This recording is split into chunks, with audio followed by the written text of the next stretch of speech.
Egypt's new government's warning of a counter-revolution after deadly clashes that are being blamed on diehards from the former regime. Fighting broke out in Cairo's Tahrir, or Liberation Square, the centre of last month's mass protests that triggered the country's revolution. Protesters camped out there say supporters of the ousted leader Hosni Mubarak stormed the area on Wednesday, carrying knives, machetes and whips, but there were no police around to stop them. Salma Saeed is one of the protesters caught up in the violence. She says the soldiers were among those involved in the attacks. We were attacked by the army today and plainclothes thugs, destroying the tents and beating up everyone. And I was very shocked to see the army coming with sticks and beating up everyone and destroying the tents over people's heads. As they were pushing us, they sexually harassed us as well in front of them. And I also, while being pushed, witnessed them attacking the medical point in the middle of Tahrir. We have a couple of doctors who set up like this medical place for anyone who needs medical care in the middle of Tahrir, and there were doctors wearing white coats, so it was very obvious that they are doctors. They also attacked them and broke the tents that had injured people inside. Meanwhile, the opposition politician Mohammed al-Baradei says he will run for the post of president in Egypt's elections later this year. But he says he will vote against the constitutional amendments in the referendum of March the 19th. He says amendments are not enough, an entirely new constitution is needed. I want the door open for everybody to have the chance to run for this, and I reject the fact that some very good scholars, very good people, that would be deprived of this right. Also, this Article 75, it has a retroactive effect, which means there is no even that will be that's very unfair. These are the amendments that we do not agree with. That's why the amendments are fraud. Morocco's King Mohammed VI has made a rare address on state television. He announced plans for what he called comprehensive constitutional reform, with a commission to report back to him by June. Thousands of Moroccans rallied last month demanding limits on the king's powers. Several smaller protests have followed. I am addressing my people today because I feel the gravity of the situation and the developments happening to our democratic system. I also want to talk about a review of our constitution and the reforms that we're planning to introduce. We're going to ask for a referendum on the constitution. We have been discussing a lot of constitutional reviews since we ascended to the throne. Pro-democracy protesters in Yemen say their opposition to President Ali Abdullah Saleh has hardened even further following the latest killing of a protester. Security forces opened fire on Tuesday night on people rallying outside Sana'a University. At least 75 people were injured. Hashim Mahalbara reports from Sana'a. Security beefed up around the university square. Fury building in the aftermath of the deadly assault by security forces on these protesters. Spent ammunition and tear gas canisters litter the ground. The government says its act was prompted by the discovery of a cache of weapons.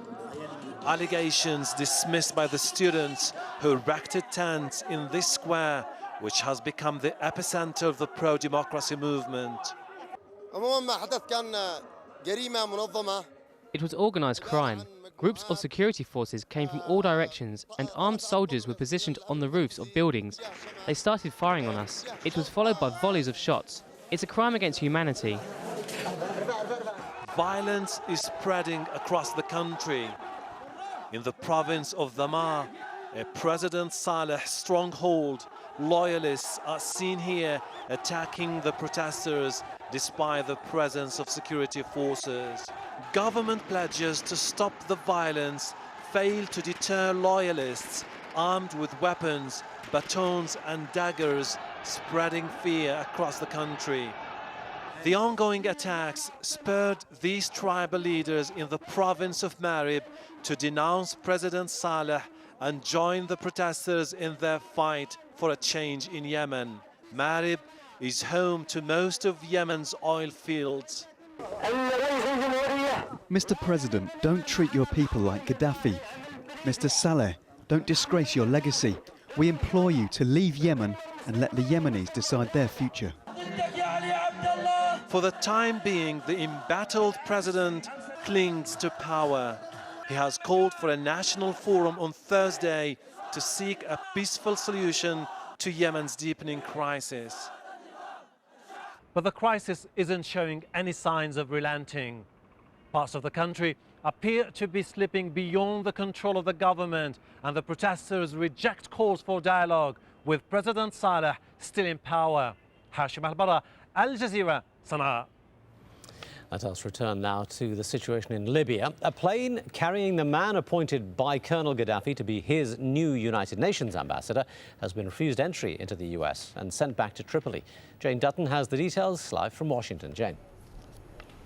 He has indeed. Thanks for that, Tim. Well, a diplomat with a Libyan mission to the UN has told Al Jazeera that the plane carrying Ali Abdulsalam Treki was not given permission to proceed to the US. The official who spoke on condition of anonymity would not give a reason why Gaddafi had requested that Treki be recognized as Libya's new envoy to the UN, but the diplomat has yet to be credentialed by UN officials. Well, back in Washington, senior advisors to US President Barack Obama have been meeting and working out how to respond to the crisis in Libya. Our correspondent Patty Culhane says that so far US officials have been evasive on the topic of military intervention and who should lead it if it happens. This administration has been incredibly careful to not give any sort of opinion, give any sort of hint as to what it wants to see happen when it comes to international intervention in Libya. Now, just yesterday, Wednesday at the State Department, the spokesman was asked, could you arm the rebel groups? Is that being considered? Because, you know, they keep saying that all options are on the table. Well, the State Department spokesman said that under the UN sanctions, the arm embargo, that it would be illegal. Well, today, Jay Carney at the White House said that they thought they had the latitude within those sanctions that they could do that if they chose to. We're also seeing some contradictions as to what it would take for the U.S. to get involved. Now, today, the spokesman said when it comes to intervention, the U.S. and, of course, NATO reserve the right to act on its own. At the very beginning of this, the administration was pointing to NATO, saying it wanted to see some NATO action. Then they said they would like to see something from the United Nations. Now it seems that the Secretary of State is saying that something has to happen at the UN. Well, while global powers debate the idea of a no-fly zone over Libya, Obama's approach to military intervention is also being tested. As the violence escalates on the ground, the U.S. Commander-in-Chief is under pressure to decide whether Gaddafi's crackdown requires U.S. intervention. Rosalind Jordan reports. Barack Obama has never issued what one might call a doctrine for his foreign policy. But he did say this soon after becoming president. Rules must be binding. Violations must be punished. Words must mean something. In the case of Libya, with almost daily reports of government attacks on civilians, the president